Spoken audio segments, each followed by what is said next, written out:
Advantage for UT Athletics. Here's tonight's host.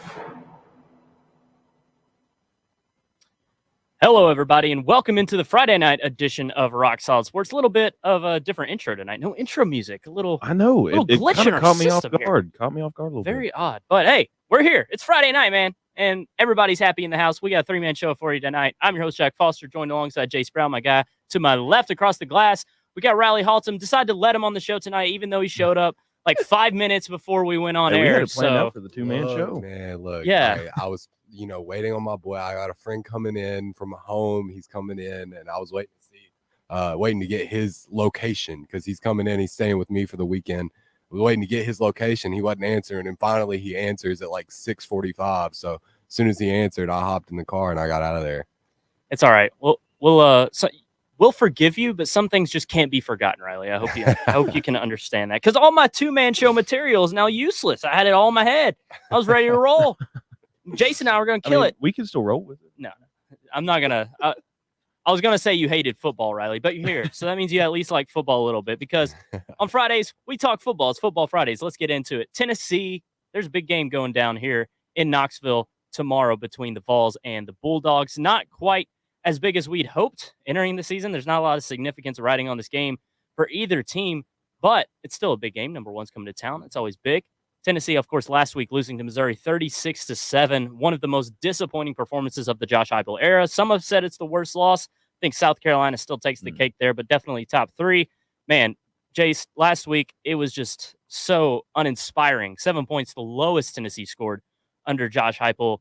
It was just a bad trip to Como. Yeah, it was bad. It felt like we just lost our heart. Like, against UConn, it felt like we were firing all cylinders. Maybe we could roll in with some momentum going up to Como, but then as soon as Thornton went down, things just hit the fan. We just couldn't get back in our groove. It felt like everybody gave up.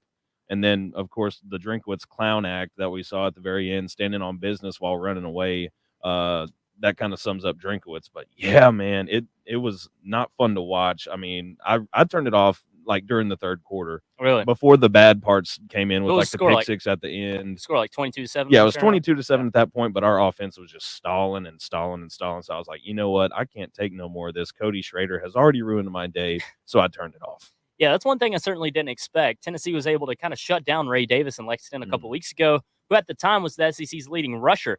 And I just thought, Tennessee not necessarily was going to shut down every good running back they face, but certainly not have a running back go over 300 yards from scrimmage and look like prime Barry Sanders out there on the field. Riley, what was your biggest takeaway from this horrible loss? Yeah, it was the complete and utter lack of offense. Something that we have not seen really at all under Josh Heupel. There have been some lower scoring performances, but never anything like what we saw on Saturday. Yeah. 7 points is insane. And it seemed like at first it wasn't even going to be all that bad. You had the scoreless first quarter, maybe raised an eyebrow, but they get that touchdown. I want to say, who was it too? Thornton. Off the top of my head. Yeah, Thornton. Yeah, that's right. Yeah, Thornton. Touchdown. Yeah, Thornton got the touchdown. Only touchdown he will get this year.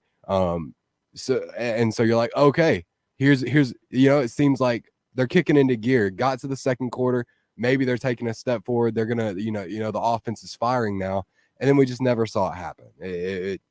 It was puzzling to see a Josh Heupel team like that go out there and put up 7 points. It just made no sense. Yeah, and I don't want to have too much of a discussion on this specific game. I want to keep this more big picture when talking Tennessee here. But when we think back to that game, Missouri's 10-plus minute drive that resulted in only 3 points, by the way, but that just, I think, zapped Tennessee's energy in the first quarter. And this is a type of offense, especially on the road, that needs to get into rhythm, that needs to dictate pace of play and all those things. So when they get kind of in a corner like that, they get out of rhythm. I know the Thornton touchdown happened on the ensuing drive, but Missouri just continuing to pick up third downs. I mean, to me, that was the story of the game, right? Man, Every time it was third down, Brady Cook using his legs to get there. Cody Schrader hurting you. They were 11 of 17 on the game and 10 of 15 when it mattered most in the mid-third quarter. So they were able to pick up third downs at will. And when Tennessee's defense is playing like that, it doesn't do their offense any favors. maybe a Hendon Hooker-led offense would be able to overcome things like that. I think it would have. But with Joe Milton, he's just a guy. I mean, he's just a system, or not a system, but, a game manager, right? So he's not going to. And I mean, we were coming into this year talking about, like, what's the ceiling for Tennessee if he plays at like a Heisman caliber? Yeah, and he can't win you games. That's just the facts. And I still think that it's not mainly Joe Milton's fault for the Missouri loss or for any loss this year, but he's so limited that Tennessee can't afford to fall behind like they did. Yeah, and then, like, one thing rolling off of that, it felt like our play call kind of fell a little bit timid too. Like our third down conversion percentage was pretty bad, and like you said, them converting on third downs reminded me so much of freshman year up here in COVID year, where every third down you're hearing "Welcome to the Jungle" by Guns N' Roses every 2 minutes, and it's a never ending just heap of what.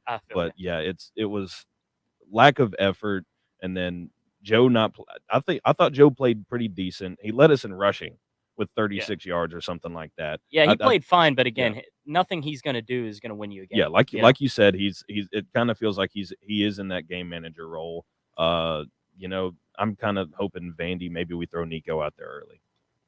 That's certainly a topic of discussion that's worth having for sure. But Riley, let's get into this Georgia game. I think before we move on, though, go ahead. Do got to give a shout out, Tank McCullough. I want to say this is his third interception in 3 games. Okay. So if there's a bright spot on defense, I guess bright spot there. 3 interceptions in 3 consecutive games. Like, shout out Tank McCullough. Yeah. Okay. A little step forward from him here at the end of the year. Maybe a too little, too late kind of situation. Yeah, at least we're seeing somebody step up back there. I will give the secondary a little bit of credit. Linebacker play against Missouri was dreadful. Elijah Herring had his worst game as a volunteer, in my opinion. They just couldn't stop Cody Schrader. Middle field was left wide open all game. But I will say the coverage was pretty good. Missouri has dudes out wide. Granted, Luther Burden wasn't 100%, but they were able to, mitigate what he was able to do for the majority of the time. His touchdown was late in the game. I think Tennessee's defensive, I don't want to say quit, but it was over. Everyone knew it was over. So I was proud of, Tennessee's secondary doing as well as they did, but it was good to see. But yeah, obviously elsewhere in the defense, it was pretty bad. But moving on to Georgia, I think when you look at it from a broad approach, okay, last week, Georgia beats number 9 Ole Miss in Athens by a lot, 52-17, absolutely whacked them.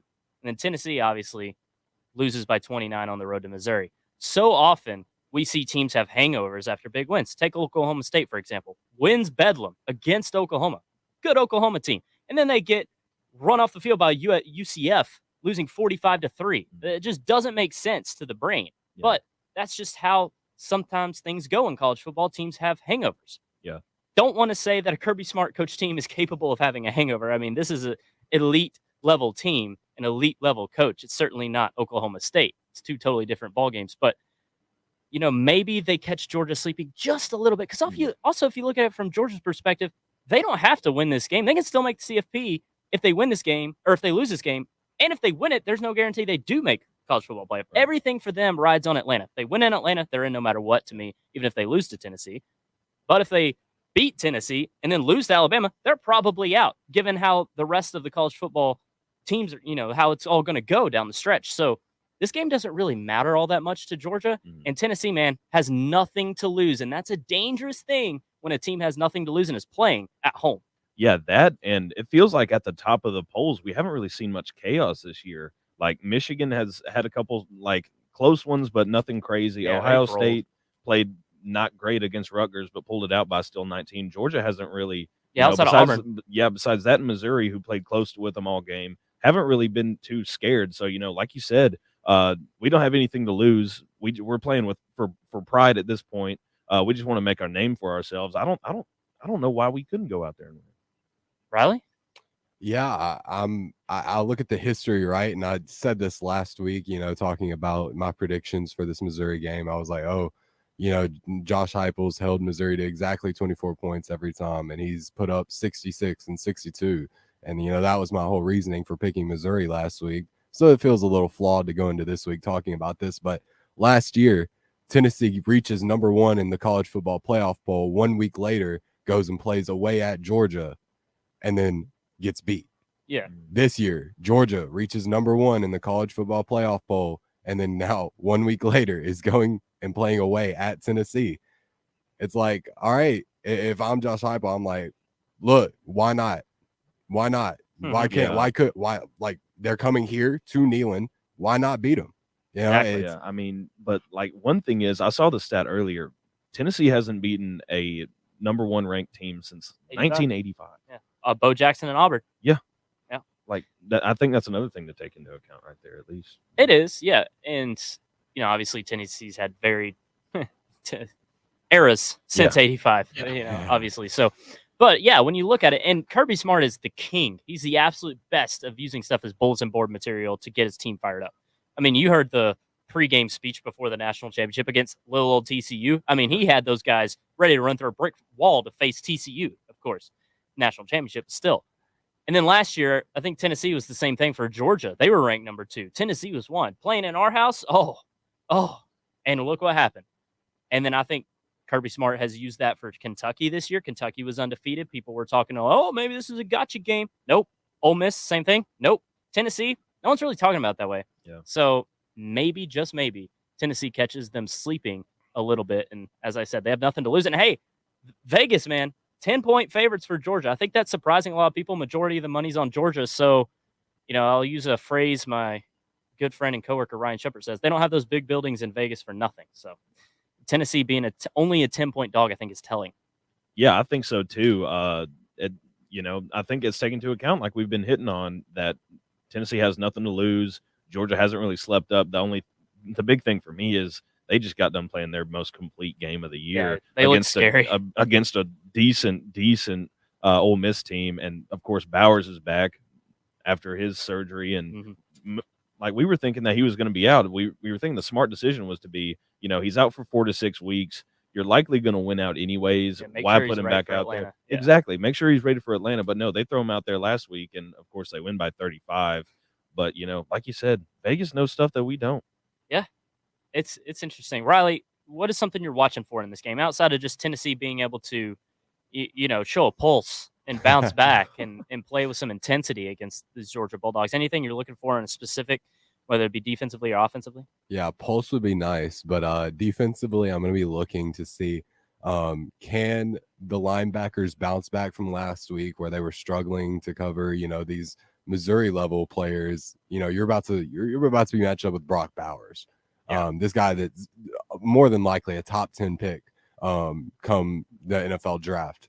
Can the linebackers make a step back towards, maybe being decent? And it's going to be a tough step to take going from Missouri to covering Brock Bowers, who is, about as close as a generational prospect you can get at the tight end position that you can. Right. And then beyond that, you think about last year, Brock Bowers had himself a game against Tennessee, but who else did? Ladd McConkey. Funny little name there. He's a baller. Knoxville guy too, isn't he? He is a baller. Ladd McConkey had himself a year last year against Tennessee. So can the secondary, maybe, like you said, didn't play terribly against Missouri. Can they take a step forward? Because now you're about to have to cover Ladd McConkey, who last year torched you. Can you cover him this year? Yeah, I think that's a good call. I'm looking at Tennessee's defense too, and Georgia's run game has been, I don't want to say non-existent, but not what we're used to seeing from a Georgia run game. It's kind of been that way the last 2 years. They haven't had a guy like a DeAndre Swift. They did have like 300 yards last week. That's my point earlier, Chuck. But then you look at last week, it finally happened, and Milton went for like 9 for 130 and 2. Dejan Edwards, who's been pretty solid all year, had a couple of scores on the ground too. So considering how Cody Schrader had 200-plus rush yards on Tennessee last week, I'll be looking at the rush defense too, see if they can bounce back and just be what we've, seen out of Tennessee's rush defense over the past couple of years, and that's be really good. I just don't know when we look at it, talking about this game, big storyline. Georgia's passing offense is so good. Carson Beck is really underrated. I don't know if Tennessee's going to be able to stop him. Like, I'm just worried. I'm worried about Tennessee just not being able to get off the field defensively and Georgia running up the score. I do think Tennessee's offense can have some success, and it's going to be imperative for Tennessee to keep it close early, if not lead after the first quarter. You can't fall behind. As I said earlier, Tennessee's not a team that can, cut a deficit or come back. Yeah. It's just not going to happen. So they have to keep it close. But I feel like it's going to be a track meet if Tennessee can keep it close. It's going to be high scoring no matter what. Georgia's not going to get stopped. Yeah, it has the potential, like you're saying, to be something kind of like the Alabama game. Now, I don't know if it'll turn out that way, like victory-loss wise, but I think it does have the potential to get up in that 30s, 40s range. Now, do I think it will? I'm still kind of iffy on the Vols being able to put up numbers like that, only because coming off of last week, it was like polar opposites, and it was kind of ironic. Riley brought it up how we were number 1 going down there last week, and we screwed the pooch on that one. And then, like, we go into Missouri last week as the number 1 rush offense and rush defense, and it felt like that script kind of flipped. We ran for 83. We gave up 255. It was a little ridiculous. So, maybe we get a fire under us and might be able to pull one out. I mean, there's obviously a way it's a blowout in favor Yeah. of Georgia, but Tennessee just going to have to hang with them. And I think the way they do rally offensively is just to run the ball better. And that's something they couldn't do last week. It's kind of been a theme when things get sideways on the road. Tennessee is because they can't run the ball offensively, and it's just too much on Joe Milton. So Jalen Wright has to get going early. Want to see more Dylan Sampson. And that's another thing about the Missouri and Florida losses. Sampson kind of just disappears from the game plan. I don't necessarily agree with that, but I do think we see more number 6 out there this weekend, and hopefully Jalen Wright can bounce back too. Yeah, absolutely. I was a little disappointed with the fact that, even at the end of the game, you're not coming back, fourth quarter. Why not, just kind of run the ball and let your guys try to get into a rhythm at the end of the game, even if it's not going to be for anything. I'd rather go into that next game knowing that you've established something there at the end that you can build on going into next week. I didn't love the way that the end of the game kind of looked for the Vols, but yeah, and the surrender field goal too. Yeah, I can't remember how much time was left, but it was certainly in the fourth quarter, and it was 4th and 5 or 6. It had been about a 50-yarder, and Josh Heupel, he kicked. He attempted the field goal rather than go for it. That's what happened, and Charles Campbell missed it. But yeah, why kick the field goal there? Why not just go for it? No sense. So, Makes zero sense. It's going to be 36-10. Yeah, like no backbone. That's kind of what that felt like. And also he given up 2.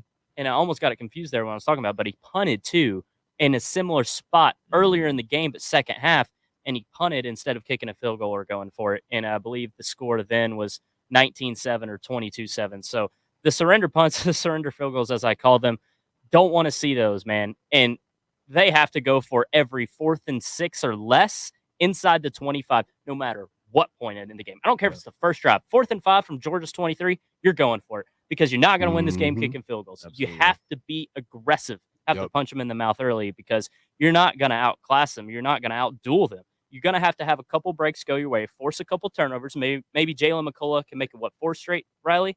Maybe he can do that. But you got to be aggressive, and you got to take some chances, man. Maybe a fake punt or two. Seriously. I mean, it'll show some guts. Yeah. Better than last week. And I think the fans would eat it up. Oh, yeah. I mean, every time we get on 4th down and we are in enemy territory, I literally just yell, go for it. I yell, go for it. And then I yell some other obscenities if they don't. But yeah, that's kind of my thought process too. It's like, again, on the point that you brought up, we don't have anything to lose tomorrow. They don't have anything really to gain. They're in Atlanta. They're likely going to be in the college football playoff. I mean, everything for Georgia rides on the game against Alabama. Absolutely. Everything. Because they're going to have a certain level of chaos go on in college football around them to make the playoff if they lose to Alabama. Yeah. Seriously, they're going to have the Pac-12 kind of fall apart a bit. Maybe Texas lose. They're going to have some things go their way to still make it if they lose to Bama. So everything rides on that game, and nothing really rides on this game for them. That brings me to our predictions.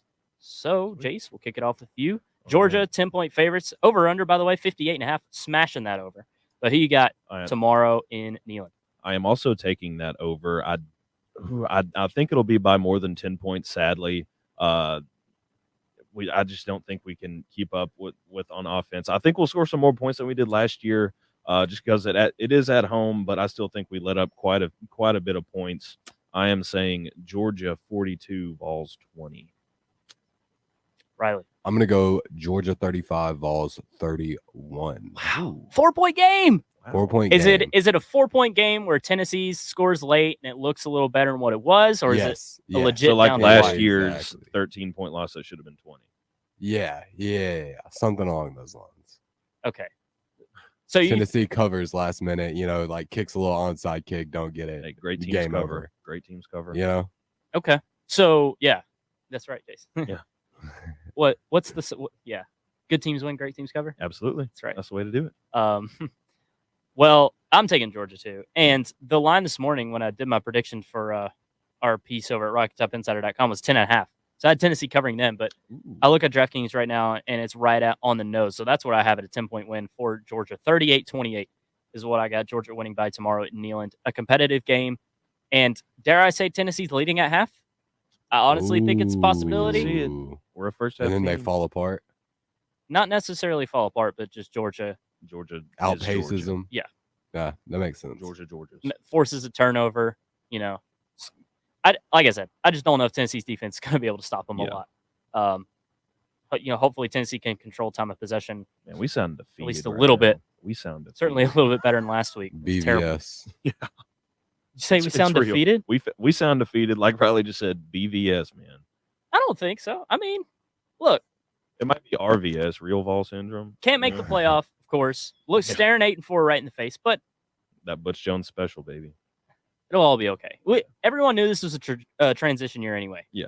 I wasn't expecting better than 9-3. And- so And look at the injuries. Like Brew Yeah. McCoy we're going down down, hurt. Yeah. Kamal Haddon hurt way worse than I think most people thought it would. Yeah. And then now Dante Thornton, and granted, he only has one touchdown a year, under 200 total yards, but hey, he's a very dynamic playmaker. Yeah, So he at least carried a presence out there. and Keenan Peely, that's the other one people forget about. Like, Oh, I've completely Yeah. wiped him from my memory time. right now. Like he was out there for like a quarter and a half, something I like guarantee you he's not letting Cody Schrader do what Cody Schrader did to Elijah Herring No. last week. that. You think somebody in that linebacker core would step up last week? It could have been him. They're just not starting linebackers, I don't think. No. In the We're just so young in there right now. 38-28 is my pick for Georgia tomorrow over Tennessee. Last game ever Tennessee will have on CBS. So if you're watching, enjoy it. Enjoy that music. Just mute it. Enjoy all mute the it after the theatrics. music. Not a Danielson guy. Absolutely not. I'm Most aren't. I'm a Nestler guy. Danielson you can have that Northwestern Rutgers game, bro. You can have it. I love it. All right, we're going to take a quick break here on Rock Solid Sports. When we come back, going to talk NFL for about 20 to 30 minutes. Going to get into the Joe Burrow injury, some AFC South stuff, all things NFL here in the past couple of weeks on Rock Solid Sports. The Rock thanks the UT Athletic Department and the Lady Vols basketball program for their support. Coach Kelly Harper and the Lady Vols 2023-2024 home schedule includes games against Notre Dame, Ohio State, SEC foes, and more. allvols.com. Student ticket info is at bigorangetics.utk.edu. That's TIX. The Rock says, "Go Lady Vols."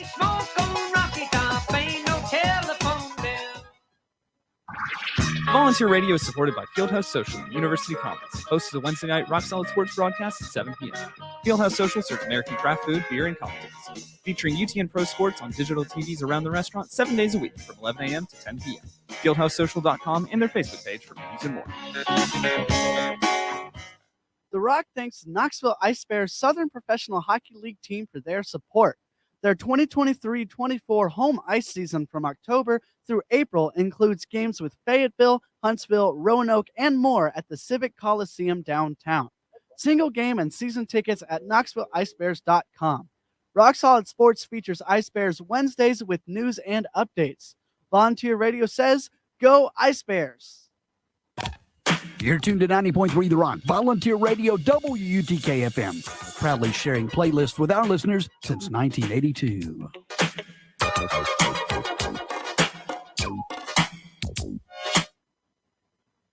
Hey kids, it's Derek and Rob from the Funhouse. brought to you each Friday night by Raven Records and Rarities, located at 1200 North Central in Happy Hollow. Join us each Friday as we kick off your weekend with classics from bands like The Descendants, The Stooges, My Morning Jacket, Mudhoney. Newer stuff from Amel and the Sniffers, King Gizzard and the Lizard Wizard, Wet Leg, and Turnstile. You'll also catch some local stuff. Hip-hop, Americana, metal. Who knows? We don't even know half the time. Every Friday at 8 o'clock, right here on 90.3 The Rock. Hey, Jimmy from Out Loud Knock, how would you describe the show?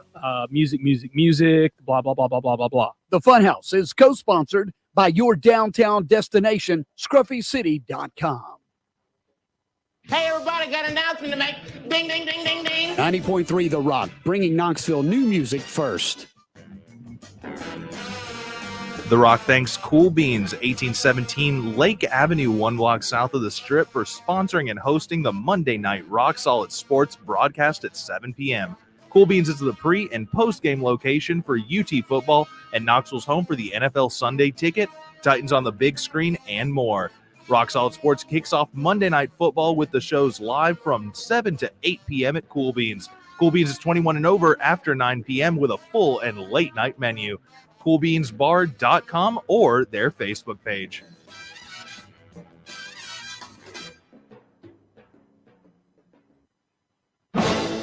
Volunteer Radio thanks the UT Athletic Department and the men's basketball program for their support. Coach Barnes' 9th season on the Summit includes home games against Kentucky, Vandy, and more at Thompson Bowling Arena. AllVols.com. Student ticket info and login is at bigorangetics.utk.edu. That's TIX. Volunteer Radio says, go Vols basketball.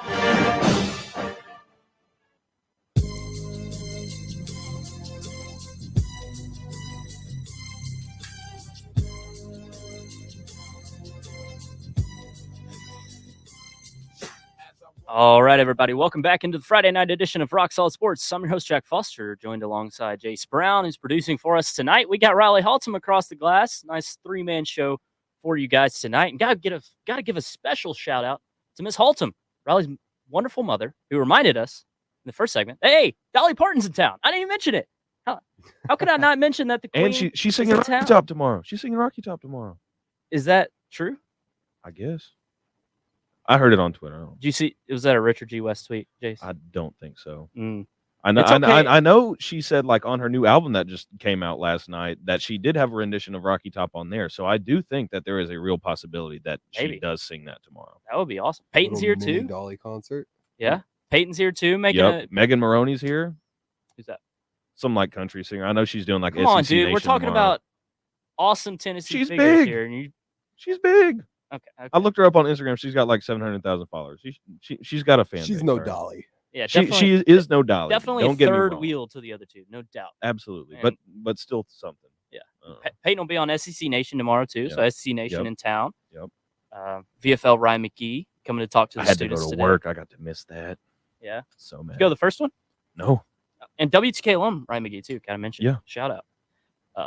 But yeah, gonna be a fun environment tomorrow nonetheless. But let's switch over to pro ball. Let's talk some NFL.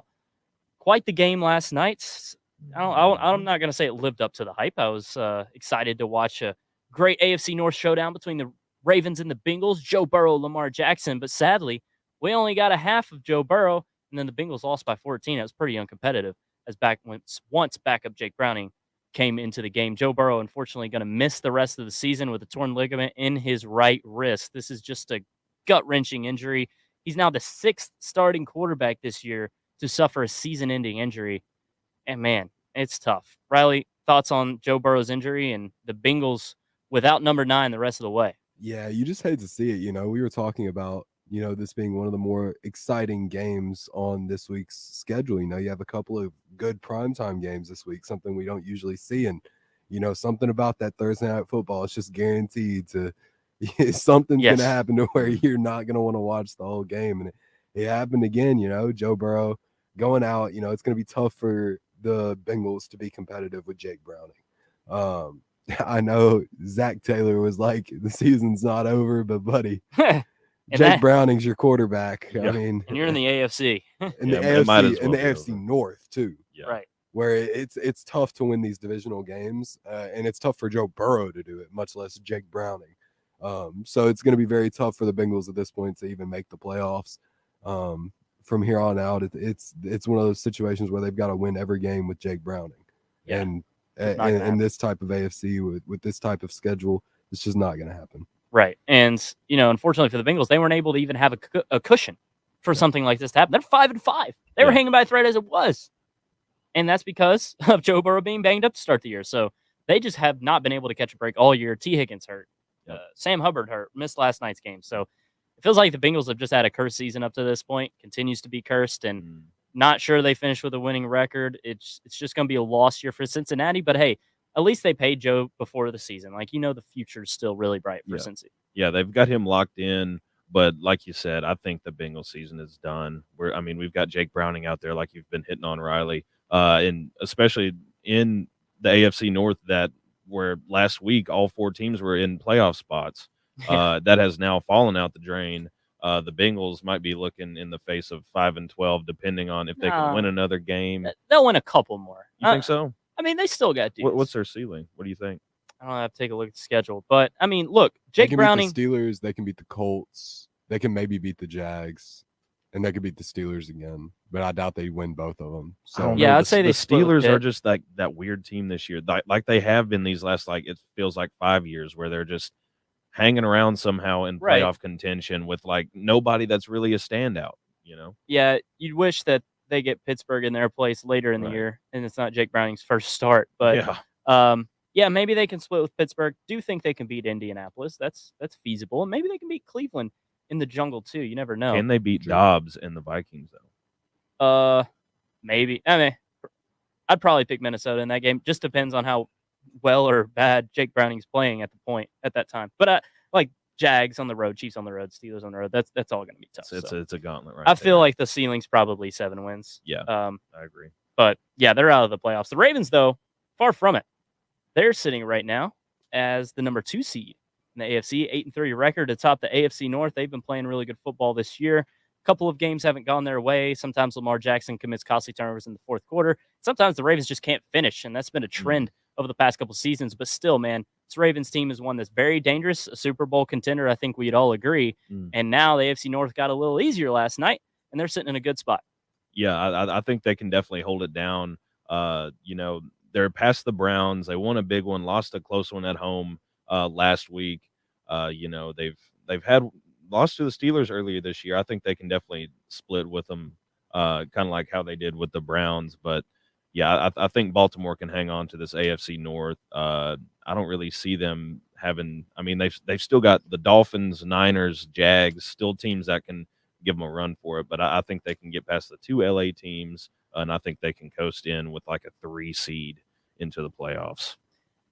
Last night after the game, has always on Thursday night, the Amazon show, Amazon Thursday Night Football, stars the team that wins will go join the set and talk. And last night, all the Baltimore fans that stayed for Lamar's spot on the show, and Odell joined him too, were chanting MVP, MVP, MVP. Riley, do you think Lamar Jackson should be considered among the top 2 to 3 candidates for the MVP award right now, and maybe even the favorite? Oh, absolutely. Absolutely. He should be at least in the top 3. It's been a bad year for quarterback play. And I think in general, hasn't been a great year. So, and Lamar's a part of that. He's not had his best year. Nothing close to that 2019 year, but with the competition around him not being quite as strong, him having just an okay year is enough to kind of elevate him into at least that top 3 conversation, may even be the favorite right now. So yeah, I think Lamar certainly earned himself a spot. He's winning big games. There have been a couple that, like you said, haven't gone his way. You think the Browns game last week, and then the Steelers game earlier in the year, and then that question mark to the Colts. But I think that was when they still had Anthony Richardson. So you can even look at that one as like okay. Yeah. And all those were close, 1 score. So yeah, I think Lamar definitely deserves to be in that conversation. Yeah, I do too. And you just watch it. Sometimes it doesn't jump out at you at the stat sheet because Gus Edwards has just been scoring so many touchdowns inside the 5. It's kind of killing Lamar's numbers a little bit. But man, the Ravens he's everything. And just the way he escapes pressure, he's a joy to watch. And this receiving core is still not elite. Now he's lost Mark Andrews, one of the best tight ends in the league. We didn't mention that, to a season-ending injury that also happened last night. It was cursed last night, I tell you. But and he was still able to ball out because that injury happened on the first drive of the game. So Zay Flowers, Odell Beckham, Aguilar, Bateman, not a great receiving core by any stretch, but he's getting it done. Who's their backup tight end? Isaiah Likely. Yeah. Likely to not be as good as Andrews, I would say. Very likely. Dave? I'll stand on that. Yeah. Very likely. All right, Eli. You standing on your business over there? Yeah, but I'm not running from it though. Okay. Fair. But yeah, Ravens in a good spot. Bengals not. Let's move on and talk just big picture NFL too. I want to talk about a couple of games last week. I want to talk about the Niners and the Jags. And, you can hear more about this on our NFL podcast Cover 4. Riley and Justin did a great job holding down the fort this week as Griffin and I were out. But I'm sure y'all talked about this game a bit. It was one of the bigger storylines from Week 10 last week. Niners beating the Jags 34-3. We talk about this AFC South race. The Texans, who have been on fire. C.J. Stroud now in the MVP conversation as well, which is crazy as a rookie. But he's been balling out. The Texans receivers been balling out. Everything's been clicking over there in Houston. Riley, do you think that the Texans have a pretty good shot at taking over the division and ultimately winning that thing by year's end? Ultimately, I do think they have a shot at it. I mean, you look at the teams that the Jags have left, not a single one is a layup besides maybe the Panthers. You've got the Bengals. Well, maybe that one's a layup too now. Yeah, it's a layup now. But Browns, with that defense, it's never going to be a layup. Ravens, who, like we just mentioned, are a championship caliber team. The Buccaneers, who have been feisty all year and have been quietly pretty good. And then the Titans, which, if they can get it together, maybe they give up, or, maybe they're something. But and then, of course, they have the Texans next week, which is it's going to be a huge game. It's going to be a tough game for them. So Jags definitely have a shot at letting this division slip to C.J. Stroud. And then credit to C.J. Stroud and D'Amico Ryans and what they're doing over there in Houston.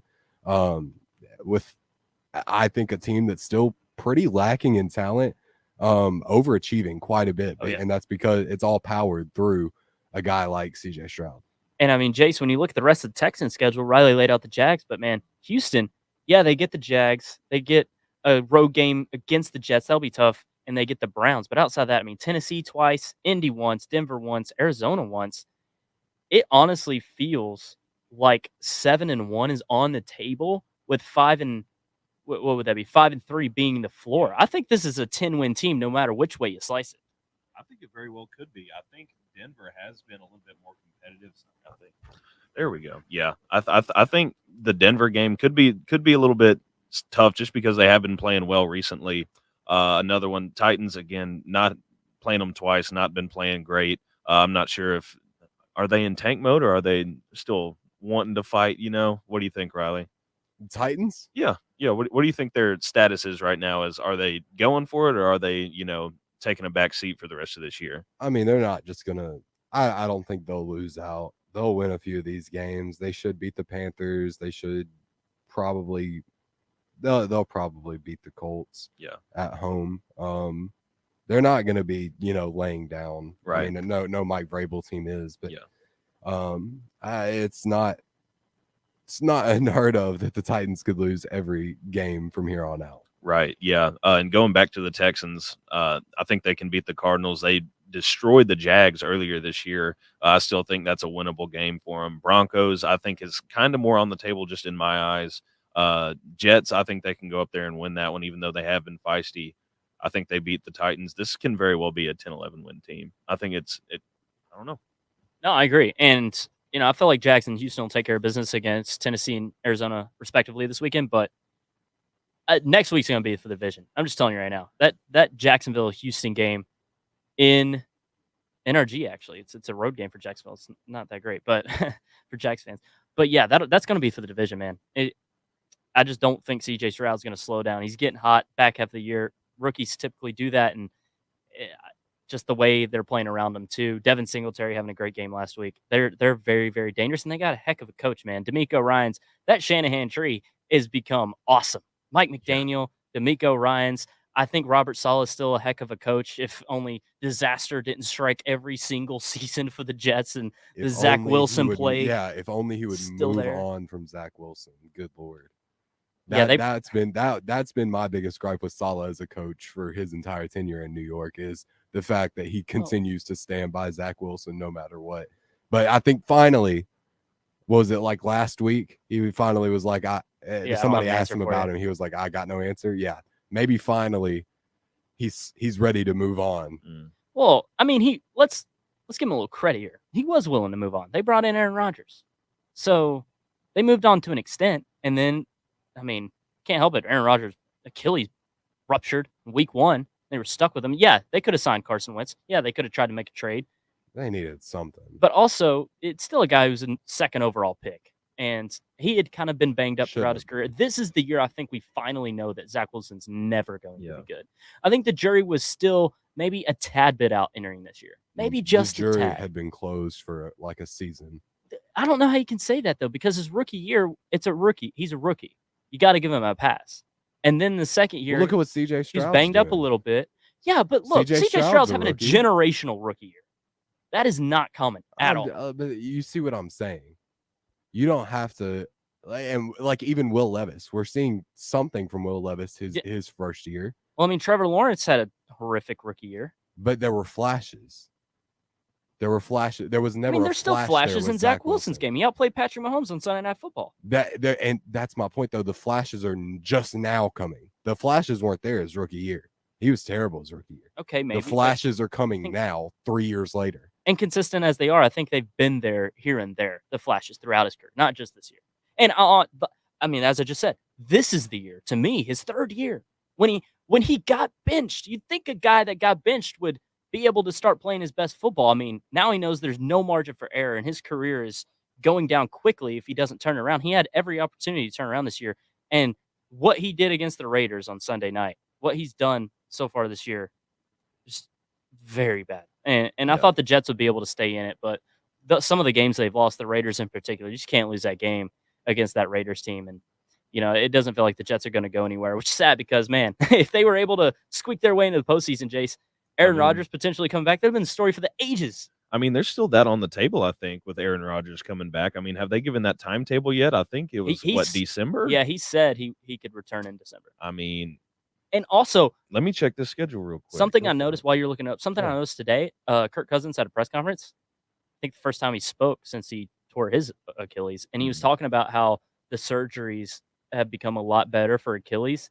And granted, his tear was not that bad as most Achilles tears, but he was very confident he'd be ready to go week 1 next year. So that's encouraging that this Achilles injury maybe isn't as bad as it's been in the past because of the treatment and the surgery and the rehabilitation process. Yeah. It's been really impressive to see how much he has progressed. I mean, he was out of a walking boot in like 6 weeks. Rodgers? Yeah. Yeah, I mean, he's been throwing the last couple of weeks. Yeah, he's been not moving, but throwing. Yeah. Going into Jets territory here, they're playing the Bills this week. I think that's a winnable game. They went up, or they won week 1. Can you imagine if the Bills loses? have like disintegrated this year these last couple weeks, it feels like. Yeah, but if they lose to the Jets go to 5-6 in Buffalo, gosh. And then they got I think McDermott gets fired if that happens, to be honest. That's a fair point. And you think they start clearing house after that, or do you think they try and hold that core together? I don't know. I mean, another bad loss like that. I mean, they've lost to the Patriots and the Broncos so far. Those 2 horrific losses. If they have another one and it's back-to-back now with the Jets beating them in their own house with Zach Wilson, I think it reaches another level bad. Yeah, and then after that, Jets got Dolphins at home for Thursday. They get the Falcons, who I think they can beat. Texans is still I think it's gonna be close. And get Dolphins again, get the Commanders at home, and then they finish off the year away at the Browns and Patriots. I can see 1, 2, 3. I can see at least 4 wins right there, 9-8. Well, let's be honest. Wait, no, that's not 8 and 9. I mean, they're not. You can still be fighting for it. I just don't could see throw it. in some look, coin flips with the Texans. Could be a fringe 9-8 squad. I think the odds right now are like 5% chance.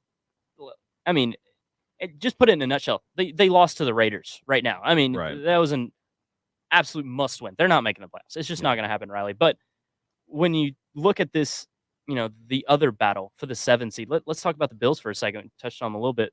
Riley, do you think the Bills still have a chance at the postseason? Right now, the 11th seed in the AFC. It's dreadful. This Buffalo team is not supposed to be 5-5 right now. 5 at 11. So do you think they have a shot? And also, Buffalo has one of the hardest schedules remaining in the league. That's exactly what I was about to bring up. I don't think they have a shot at this point. Crazy. Which, like you said, it's crazy. Beginning of the year, this is one of those teams that you just kind of write in as a lock.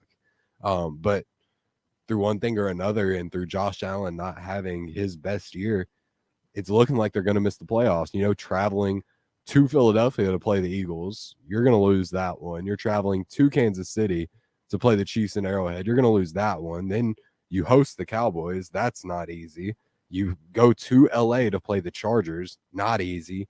And then you get the Patriots. You should win there. And then you go to Miami to play the Dolphins. Right. That's tough. Yeah.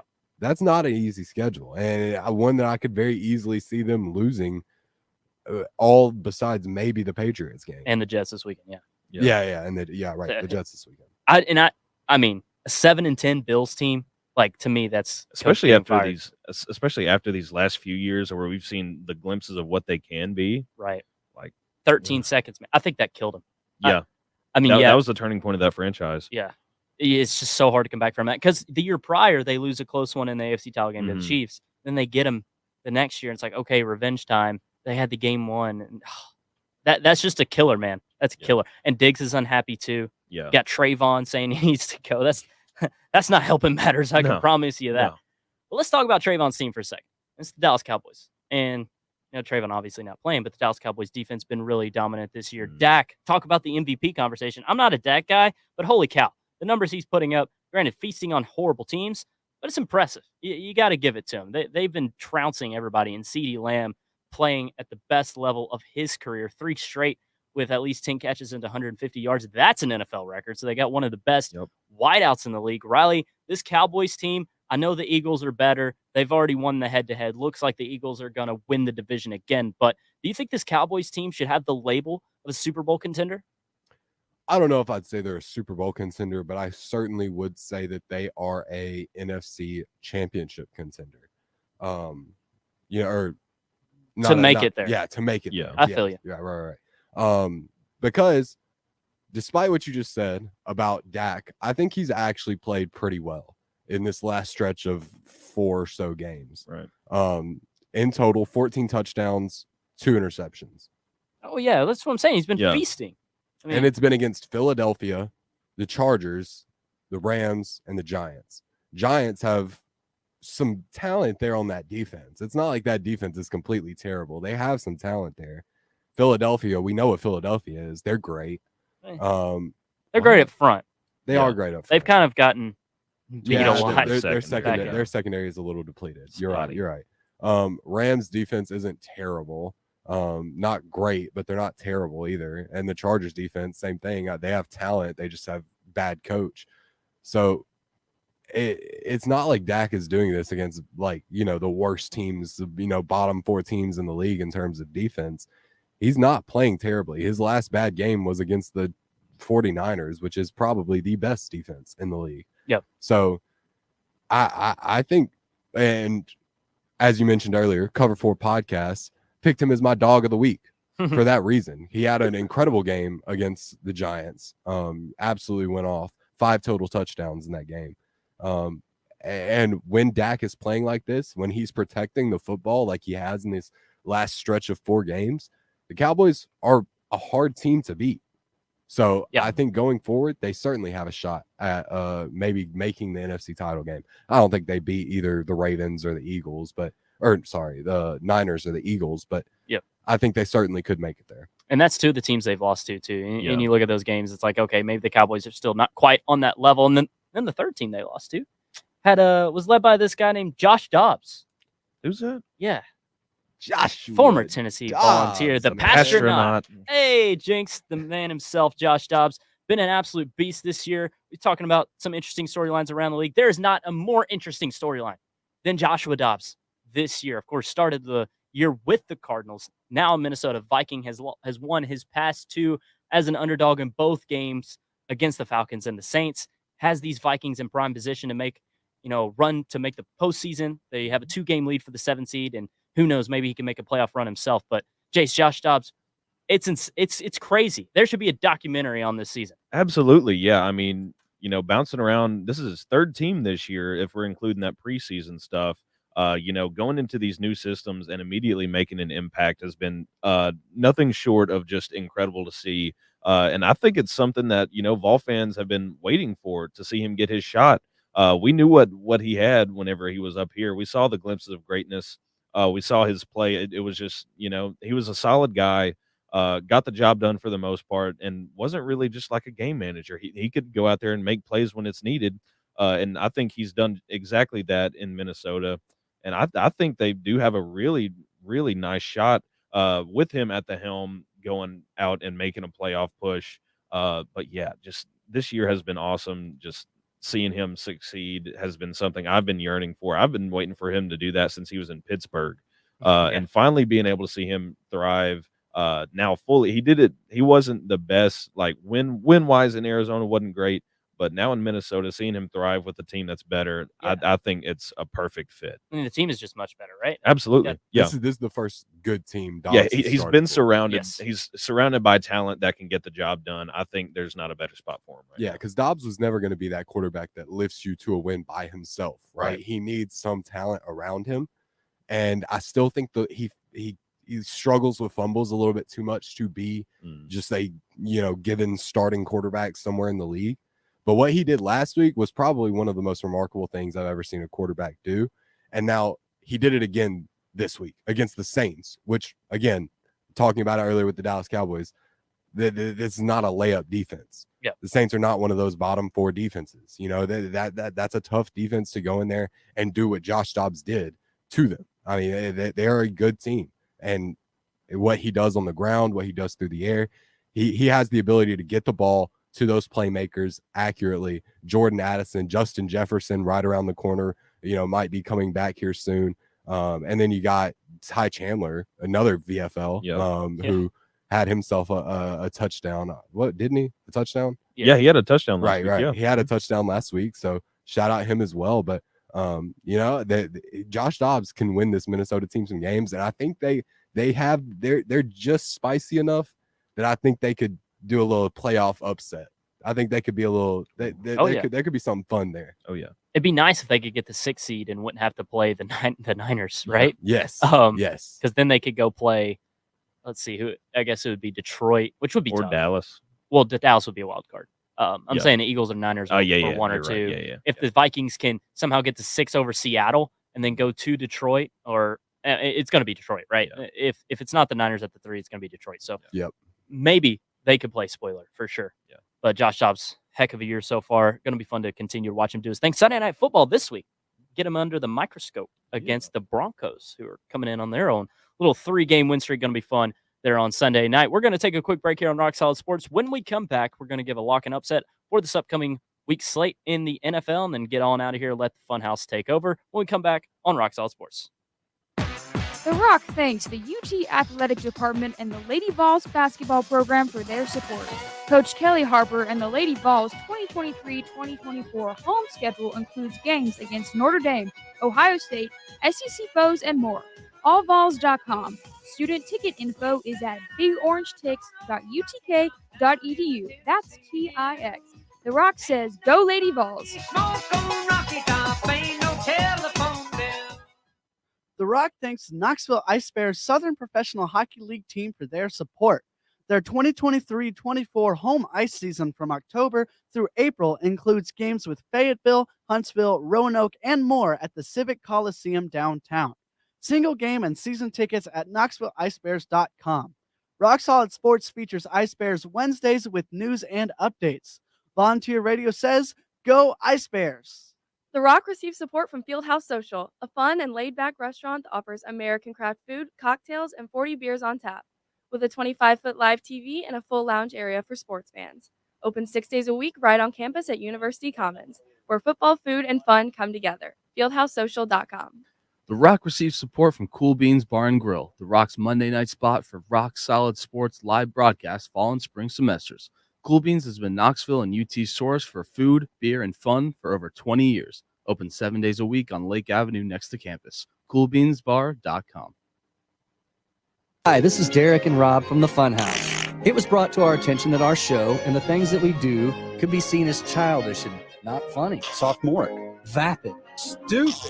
And a complete and utter waste of time. We strive to bring you the most entertaining radio that we're capable of each and every week. So won't you please continue to support us and the station? Tune in every Friday night from 8 to 10 p.m. only on 90.3 The Rock. The Funhouse. Syphilis free since 2013.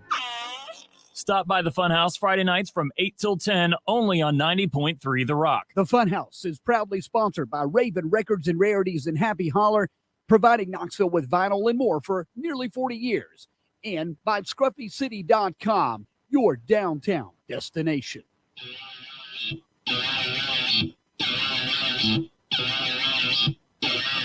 All right, everybody. Welcome back into the Friday night edition of Rock Solid Sports. Nothing like coming back to some rage, right? Oh, absolutely. Some rage. It's so good. People of the Sun, first track off Evil Empire. Shout out to my dad, one of his favorite records of all time. We got a couple more minutes here on Rock Solid Sports. Going to give our lock and upset for this upcoming week's NFL slate before the Funhouse guys take over. Riley, I'm going to kick it over to you. Give me a lock and upset for week 11, man. Yeah, I'll start with the upset. We just talked about him. Josh Dobbs. I think he can lead the Minnesota Vikings into Mile High and take down the Denver Broncos. Just had pretty good win for them against the Bills last week, 24-22. But I don't see him being able to replicate that type of performance again. I think there were some plays where the defense maybe got a little lucky, right place, right time type of things. I like the Dobbs-led Vikings to go in there and win that game for a lock. Okay. Give me the Detroit Lions to take down the Chicago Bears at home. I don't think there's a chance. Even with Justin Fields coming back, this Lions team has been so much more dominant than I think a lot of people considered going into this year. And I like Dan Campbell to keep it rolling down there in Detroit. Okay, that's a fair point. Yeah. For my lock, I'm going to Niners over Tampa. That's a big spread, bigger than I thought it'd be. So it tells you that Niners are going to lay it on them this week. So that's my lock. And then my upset, I'm going to go with the Rams over the Seahawks. They beat them in week 1. Line a little closer than maybe you think it should be. Just a 1.5-point dog for the Rams. They're in SoFi. I think they get the job done against Geno Smith. Yep. Jace. My lock, I've got Miami big over the Raiders. Big. No Antonio Pierce love to make it 3 in a row? I don't think he's got it. I mean, I'm just kidding. Hey, just wait till Jaden Daniels is there. Reunite him with his old head coach. That could work, but wait. When Jaden Daniels was at ASU. Arizona State, his coach was Antonio Pierce. Well, you're saying Antonio Pierce becomes the head coach? Yeah. Oh, wow. Okay, that's bold. I'm saying he could. It's not often you see that though. Yeah, I don't think it will happen, but he could. It's a chance. Okay. It's a crazy chance. So that's your lock. What's your upset, Jace? We were talking about it. I've got the Jets over the Bills. I think the Bills are on their hind legs. I don't think they know a direction to go right now. And they're going to have to figure it out this week. I don't think they do. I think Zach Wilson can get it done up in Buffalo. There you have it. Well, I don't know if we're going to be here next week. Jason and I were talking about that before the show. It's going to be Thanksgiving break. Jace's certainly not going to be on. Yep. We'll have to see what happens with the schedule. I should be back in Knoxville. Okay, there you go. But there you go. At least one. Before we completely get out here, best Thanksgiving food. What we got? I'm going. If it's a smoked turkey, I'm going turkey. Ooh, okay. I love a smoked turkey. I gotta go with either rolls or mac and cheese. That was my backup. Cheese is classic. Come on. Rolls? Are you kidding me? You don't like bread? I like bread. Rolls there you go. For all the Thanksgiving food out there, though. There's a lot of good Thanksgiving food. So that's why I just kind of got to go with old reliable. Okay, fine. Mine's sweet potato casserole. Mom makes the meanest sweet potato casserole out there. Can't wait for it next week. But until next week, or until whenever we see you again, have a good weekend, everybody. Go Vols. Beat the Dogs. Dr. Dre is the name. I'm ahead of my game. Still puffing my leaf.